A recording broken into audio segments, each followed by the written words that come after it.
Thanks for joining. Today's presser will be in three parts. We'll start with the broadcasts, then move on to the dailies and Sundays. If you'd like to ask a question, please use the wave function. We'll then promote you and give you the ability to unmute yourself. We're going to start with Sky Sports News, and that's Paul Gilmore.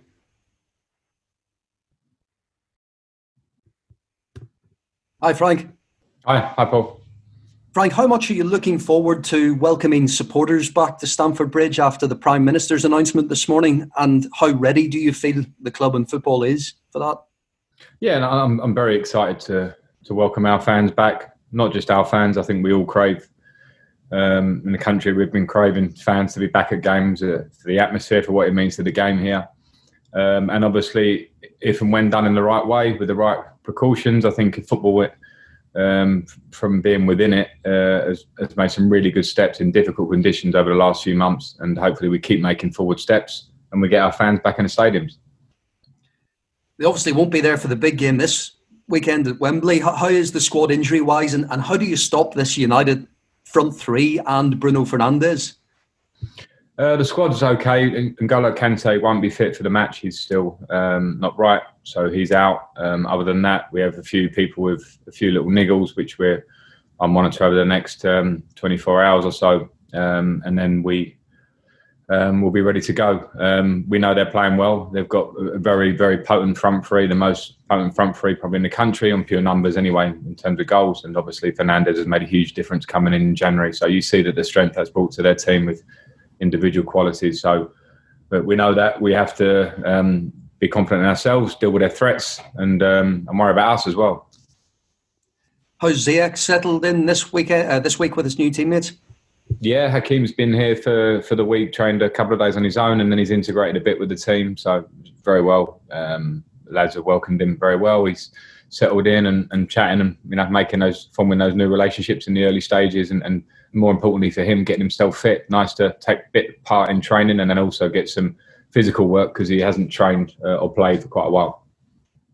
And just finally for me, generally speaking, the transfer dates, the transfer window dates are now known. Generally speaking, do you think we'll see similarities to Chelsea spending that we saw in Abramovich's first season? In other words, will there be significant business that can have the potential to transform an entire team ahead of next season? Yeah, we'll see. We'll see. I can't answer that one. We're not there yet. We have to focus on what's in front of us, and we'll see. I won't want to compare it to any other spending summer or not. We'll see how I feel and we feel as a club. The squads need strengthening or the balance needs changing. If it does, and we make moves, great. But at the moment, we don't know. Thanks, Frank. Thank you. Moose at Talk Sport. Hi, Frank. How are you? Hi, Moose. I've been doing some homework, actually. I've been doing some research ahead of catching up with you. And I found out that Roberto Martinez is the last player to play for the same club he then managed to win the FA Cup. But prior to that, there was two Chelsea managers. Do you know who they are? Vialli and Hullet. Vialli and Di Matteo, absolutely. Are you going to join that illustrious list? Well, we've got Manchester United in front of us and then Man City or Arsenal in front of us after that. So there's a lot of work to do to join the illustrious list of two. Well, it did it as well. In all seriousness, this is big for you, isn't it? I know you've got massive games against Liverpool and Wolves to try and get a top four, and that might be dominating your thoughts. But in terms of winning a trophy, I mean, your old manager, Jose Mourinho, always wanted to win a trophy straight off a new club, and I guess now you're within sight or within touching distance, you want to do the same. Yeah, of course we do. Of course we do at Chelsea, and considering where we are, we're in the semi-final. We know what's in front of us, and the league is obviously huge as well, as you say. But at this point, you fight on two fronts in terms of on the domestic front, and we have to give everything to try and do that. You know, a club like Chelsea will always want to win these kind of trophies. It's what we've done pretty well, actually very well in the modern era. And of course, it feels like we're in a slightly different position this year because of the circumstances of the season. But we have an opportunity, and it's up to the players and ourselves to make the best of it on Sunday. But we're playing a very good team, Moose. We know that they're in good form, and whoever would await us in the final would be a very good team. So the work is to be done. And one last one. You've obviously stated, I think everyone states the fact that what Boris Johnson said about fans coming back is welcome. Do you think it will improve the product on the pitch? Because there have been some critics of your game the other night against Norwich and plenty of other games. I went to Spurs Everton, which was hardly a great watch either. Do you think the fact that the players will feed off the fans coming back in? Yeah, maybe, but I think it's a bit harsh. I think we've all sat through some pretty difficult games to watch with 40,000 in the stadium as well, wherever it be in the country. So I think we're probably focusing a little bit much on it. But I think naturally, I think with fans, with the atmosphere that they bring to the game and the edge that they can maybe give it, we might see something different. But to be fair to the players in this period, with short on fitness probably at the start of these games, coming to terms with the circumstances, I think the games have been pretty good in a big sense, and hopefully they will improve, of course, when the fans are back.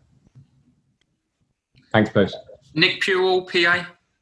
Hi, Frank. Ole Gunnar Solskjaer said that he thought the way the scheduling had happened, the authorities had given Chelsea an unfair advantage for this game this weekend. I know, obviously, he was talking about the authorities, so that's not your problem or your making. But do you think that's valid? Do you have an unfair advantage this weekend? No, I don't think we do. I think we've played Saturday, Tuesday this week. They've played on Monday and Thursday. So we both played 2 games in this week as it stands.